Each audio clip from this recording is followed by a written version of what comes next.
우선 저희 헤드라인부터 열어보고요. 바로 한번 이야기 나눠보겠습니다. 오늘 첫 번째 헤드라인 바로 한번 열어주시죠. 자, 오늘의 첫 번째 헤드라인입니다. 사실은 삼성전자의 실적 발표 앞두고 다양한 시장의 전망치를 나오고 있다 보니까 이 헤드라인들 오늘 좀 눈여겨봐야 될 것 같은데요. 어떻게 풀어볼까요, 대표님? 지금 이 기사의 타이틀로 하면은 오늘 어제 나온 기사가 아니고요. 옛날 기사네요, 또. 22년도 10월 7일에 나왔던 기사입니다. 네. 삼성전자의 주가를 우리가 넓게 보게 되면 뭐 최근에 49,900원 종가로 최저점을 찍었죠. 그러면 이전 단계에서 최근 한 3년 동안의 이전 단계의 저점은 어디였을까요? 최근 3년 전이요? 네. 47,000원? 51,800원. 51,800원. 이 기사가 나왔을 즈음이었습니다. 그쵸. 제가 무슨 말씀을 드리고자 하냐면 21년도에 반도체 경기가 좋았지 않습니까? 좋았습니다. 그러면서 반도체 주가가 이전 단계에서 주가 상승을 했고요. 21년도를 고점으로 해서 주가가 계속 빠지기 시작을 했습니다. 반도체 업황에 대한 부진한 예상치가 적용이 되면서 삼성전자의 주가도 하락을 했거든요. 삼성전자의 주가가 최저점을 찍었던 51,800원은 9월 30일. 그러니까 2022년도 9월 30일에 51,800원의 가격을 찍었습니다. 방금 전에 기사가 나왔던 기사의 타이틀에 기사가 나온 시점은 10월 7일이었거든요. 아마 이 시차가 있는 것은 영업일수로는 2, 3일밖에 차이가 나지 않는데 아마 추석 명절이 있었던 걸로 제 기억으로는 생각을 하고 있어요. 연휴가 좀 있었던 것 같아요. 그래서 영업일수 이틀 이후에 실적 발표, 잠정 실적 발표가 나왔고요. 이후에 주가는 어떠했을 거라고 우리가 판단해 보게 되면 51,800원을 찍고 물론 부침은 있었지만 88,000원까지 삼성전자의 주가가 계속 올라갔습니다. 우리가 방금 전에 타이틀로의 헤드라인을 봤지만 이때 삼성전자의 실적에 대해서 영업이익 급감, 반도체 업황 불안하다. 이런 뭐 등등의 내용의 기사였습니다. 내일 삼성전자의 잠정 실적이 발표되죠. 그래서 시장에서는 조금 부정적인 뉴스가 너무 많습니다. 뉴스가 많습니다. 우리가 흔히 시장에서 격언적 그 증시 격언으로 판단하는 게 소문에 사서 뉴스에 팔으라고 많이 얘기를 합니다. 이 격언은 주가가 바닥점에서 막 올라갈 때 뉴스가 나왔을 때 시점에서 매도를 하라는 얘기거든요. 반대로 주가가 계속해서 하락하고 있는 과정에서의 악재성 뉴스는 오히려 뉴스에 사서 사라. 이후에 주가가 올라가는 과정에서 야 삼성전자 10만 원 간대더라, 20만 원 간대더라 이런 소문이 나올 때 오히려 팔아야 되는 반대의 개념으로 접근을 해야 될 것입니다. 그래서 제가 내일 삼성전자 실적에 대해서 굉장히 큰 우려감으로 지금 많이 반응들을 하고 계세요. 물론 전체적인 실적 내용을 우리가 판단해 보게 되면 79조 원, 77조 원 그리고 이번 예상치는 뭐 70조 초반 나올 것이라고 다들 얘기를 하고 있어요. 그런데 이미 삼성전자에 대한 실적치에 대한 부분들은 주가에 이미 희석이 돼 있고요. 반영이 되어 있다라고 보고 있습니다. 그래서 가격적인 측면에서의 내용을 살펴보더라도 지난 49,900원 저점을 찍고요. 반등진 이후에 52,000원까지 내려갔다가 최근에 56,000원대, 57,000원대 수준까지 다시 회복하는 과정에서의 모습을 보여주고 있죠. 그러면 이번 뉴스를 기화로 해서 주가가 하락하기보다는 오히려 장중 일시적으로 흔들림이 있고 재상승의 흐름이 나올 가능성이 아주 크다. 보시는 거예요? 말씀드렸다시피 뉴스에 사서 소문에 팔아라. 삼성전자에 대해서만큼은 뉴스에 사라. 기존의 격언과는 좀 반대적 부분으로의 접근을 해야 될 필요가 있지 않겠나 이렇게 생각을 합니다. 그러면은 사실 오늘 삼성전자뿐만 아니라 반도체주들의 주가에 반응들이 좀 있었던 게 젠슨항 연설에서 생각보다 이 반도체에 관한 언급이 없었던 부분들 때문에 장중에 급격하게 좀 돌아섰거든요. 수급들이. 그런 부분들의 영향력들은 이제 일시적일 것이다라고 보실까요? TS 기조연설은 11시부터 아마 시작을 했을 11시 겁니다. 반부터 좀 그래서 주가가 하락하기 시작한 12시 전후로 해서 반도체 종목들이 주가가 하락을 하기 시작했어요. 왜냐하면 젠슨항 기조연설에서 저 듣다가 왔는데 저도요. 블랙엘 얘기 외에는 특별하게 임팩트 있는 내용이 없었습니다. 블랙엘 얘기만 몇 차례 언급을 거듭하면서 특별하게 우리가 기대했던 뭐 AI와 관련된 반도체에 대한 어떤 적극적인 홍보라든가 이런 내용이 없었기 때문에 기대했던 만큼의 실망 수준에서의 주가 반응이라고 판단이 되고 있는데요. 그보다는 삼성전자이든 하이닉스이든 최근 내에서의 특히 하이닉스 같은 경우는 주가의 반등 폭이 무려 15% 이상의 흐름의 모습을 보여줬죠. 네. 그렇다고 본다면 단기 구간에서의 주가 상승 이후에 자연스러운 조정 과정에서의 흐름이다. 꼭 젠슨왕의 기조연설이 그건 아니었다 아니다. 하더라도 조정받을 자리에서 자연스럽게 조정을 받는 형태이기 때문에 크게 우려로에 접근할 필요는 없을 것이다라고 생각을 하고 있습니다. 한 가지 더 여쭙고 싶은 거는 아무튼 외국인 수급도 이제 삼성전자에선 중요하긴 하잖아요, 네. 대표님. 지금 현재에서 외국인의 수급은 우리가 어떻게 판단해 볼까요? 어제는 조금 사는 모습을 뭐 보여주긴 아직 했거든요. 시장에 대해서 본격적으로 외국인이 들어온다라고 볼 수는 없어요. 그래요? 다만 네. 선물 시장에서는 뭐 지난주에도 마찬가지고 최근 내에서의 외국인 투자자들이 계속해서 매수를 하고 있는 부분이 눈여겨볼 만한 지점이고요. 외국인의 매수는 그럼 언제 들어와서 시장의 전체적인 분위기를 바꿔줄 수 있느냐. 오늘 환율 시장, 외환 시장에서 흐름이 눈여겨볼 만한 내용이죠. 무려 17원, 20원 가까이 하락을 하면서 1,500원 수준까지의 그 원달러가 하락을 하고 있습니다. 맞아요. 하락. 우리 앵커 이재용 앵커가 앞서서 조선주와 트럼프의 발언과 관련된 내용들을 집중해서 말씀을 해주셨는데 어제 트럼프 쪽에서의 발언 여러 가지 내용 중에서 우리가 또 하나 눈여겨볼 만한 내용이 있었어요. 물론 부정을 하긴 했어요. 트럼프 후보 당선자가 그 기존의 이제 보편 관세에 대해서 관세, 네, 맞아요. 선택적 적으로. 적용을 하겠다라는 내용의 기사가 한번 돌고 나서 이거를 부인하는 뉴스가 다시 나왔거든요. 맞아요. 그러면서 유럽 시장에서 유로화가 강세로 강세. 진행이 되고 네. 달러가 약세로 진행되면서 어제 야간 시장에서 장중한 때 13원, 14원까지 하락하면서 시장의 전체적인 환율 시장에서의 변화 모습을 보여줬거든요. 네. 이게 어떤 의미냐면 환율이 하락했다. 그래서 외국인이 앞으로 들어올 것이다. 이 의미가 아니고요. 트럼프가 왜 기조적으로 스탠스를 약간 변화했을까요? 근데 아니라고 반박은 했잖아요. 그럼에도 반박을 불구하고, 했는데 네. 최근 내에서의 그 미국 정계에서의 상황을 네. 보게 되면 트럼프 당선자가 그 하원 의장을 지명하는 데 있어서 굉장히 난항을 겪었죠. 미국 같은 경우 똑같습니다. 법안을 제출하고 이 법안을 통과하기 위해 하원을 통과해야 되거든요. 미국의 하원 의원은 435명입니다.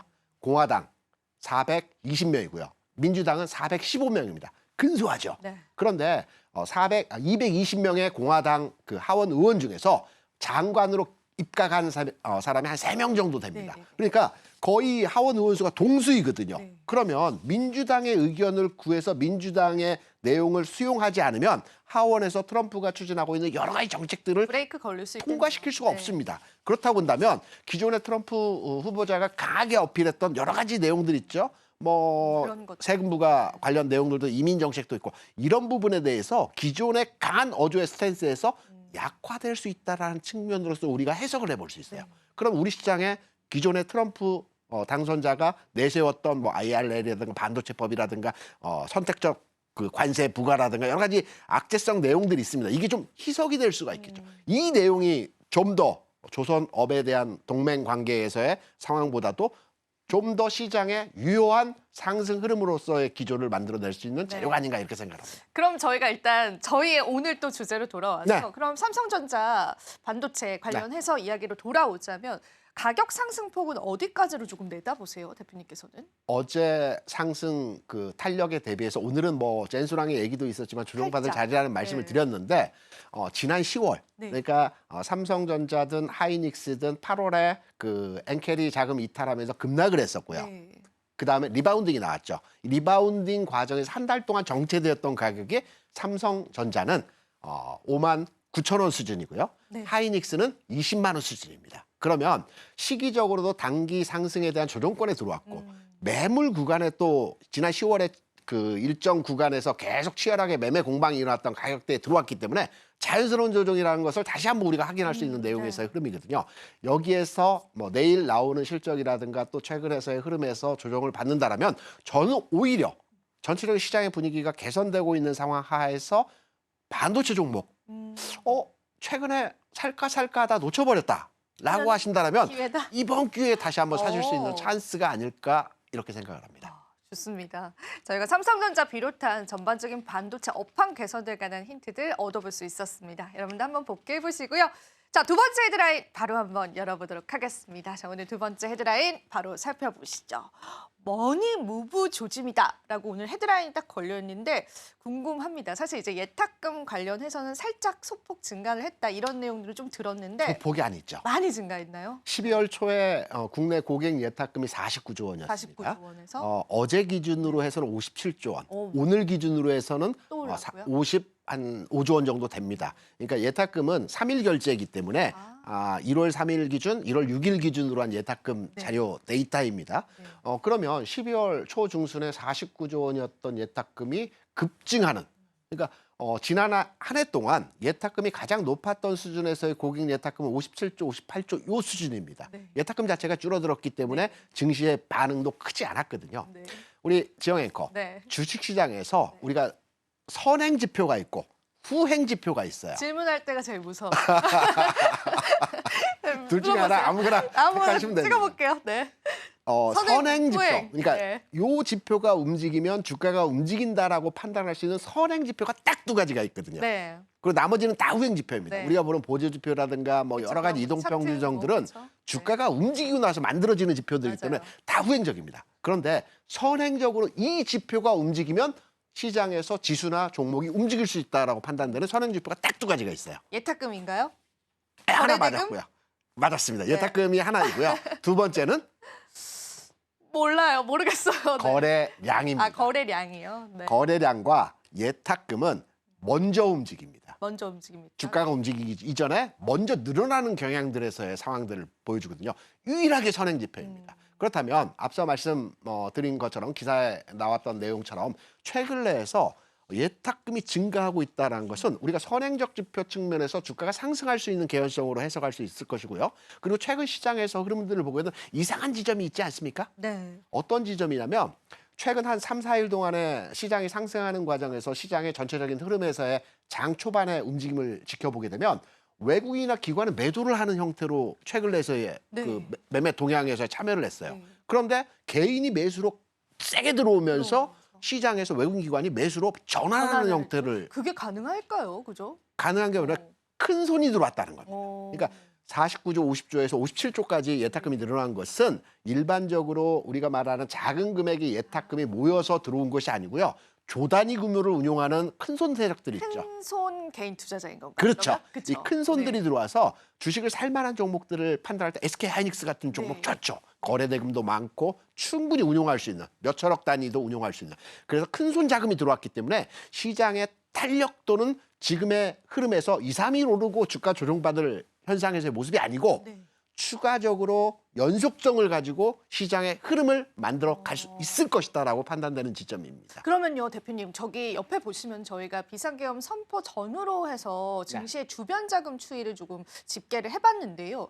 지금 이러한 상황들을 놓고 봤을 때 증시에는 어떻게 좀 해석이 될 수 있을까요? 지금 여기 보니까 RP, 네. 환매부 채권하고 네. 네, 예탁금 그쵸. 부분이 위탁 아니고 매매. 신용하고 대주잔고이거든요. 네. RP, 그러니까 환매부 채권이나 신용 대주잔고는 우리가 보통 예탁금을 가지고 있는 상황 하에서 주식시장이 불안할 때 환매 채권, RP로 운용자금, 후순위 채권으로 운용자금을 옮겨놓는 형태이거든요. 신용대주도 마찬가지로 늘어나고 줄어들고의 형태는 신용을 더 늘리냐 줄이냐이기 때문에 저는 기본적으로 시장을 판단해서 RP 자금이나 신용 대주 자금에 대한 증가 폭은 크게 시장에 영향을 주지 않는 현상에서의 모습이고요. 우리가 신용 잔고가 불안스럽다라고 판단되는 기준에서의 자금 규모의 상황은 지금 17조, 18조를 이제 네. 데이터가 보여주고 있는데 21조를 넘어가게 되면 신용 잔고가 급격하게 증가해서 이거는 신용 잔고 증가에 대한 불안으로 그 반대매가 나올 가능성이 개연성이 있다. 이렇게 해석을 하시면 될 것 같고요. 일반적으로는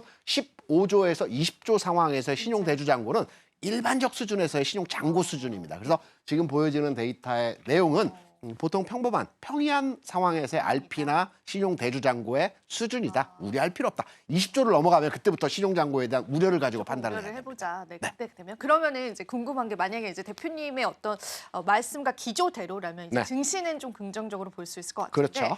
그럴 때 주목을 해봐야 될 거는 이제 증권사 리포트 쪽에서 보면은 네. 과대 낙폭주를 좀 보자라는 의견들도 많더라고요. 근데 과대 낙폭주와 저평가주를 놓고 본다면 우리가 어떤 종목군들을 좀 더 주목을 하는 게 뭘까요? 낙폭과대주가 저평가주이기도 이기도 합니다. 그런데 하지만. 최근 상황에서 시장에서 낙폭과대주들이 먼저 올라왔죠.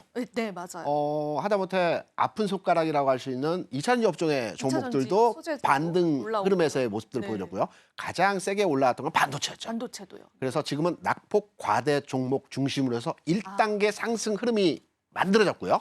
그 다음에 저평가 종목에 대해서 네. 말씀을 했죠.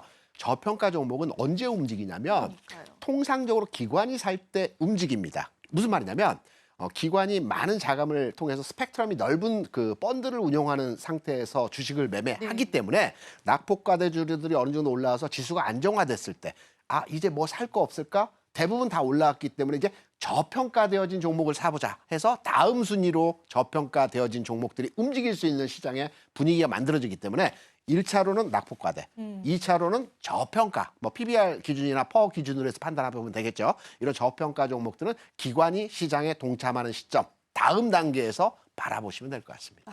그때 저평가주를 좀 보자 그런 느낌으로. 그러면은 이제 저희가 상반기가 이제 펼쳐졌습니다. 네. 대표님이 보는 주도 업종들은 어떤 것들이 있을지 한 번 더 좀 짚어주실 수 있을까요? 일단 제가 이 방송, 그러니까 서울 방송에 나와서 참 너무 고마운 점이 몇 가지가 있습니다. 뭐가 고맙습니다. 지난 시간에 나왔을 때 우리 은혜로운 섹터 조금 이따 증시 말씀드리겠지만 네. 우리 은혜로운 섹터에서 요 포인트를 말씀해 주셨어요. 네. 지난 20여 년 동안에 한 해 음봉을 주면서 주가 하락했을 때는 다음에는 틀림없이 양봉으로 주가 상승한다. 요 포인트를 정확하게 말씀해 주셨거든요. 네. 그러면서 연초부터 주가 올라가서 너무나 기분이 좋았던 오늘도 은혜로운 섹터를 한번 집중해서 네. 이제 참고할 건데요. 네. 일단 반도체가 주력으로 움직일 것 같고요. 저는 조금 이따 말씀을 더 드리면 자동차 업종도 한번 봐야 된다라고 생각을 하고 있습니다.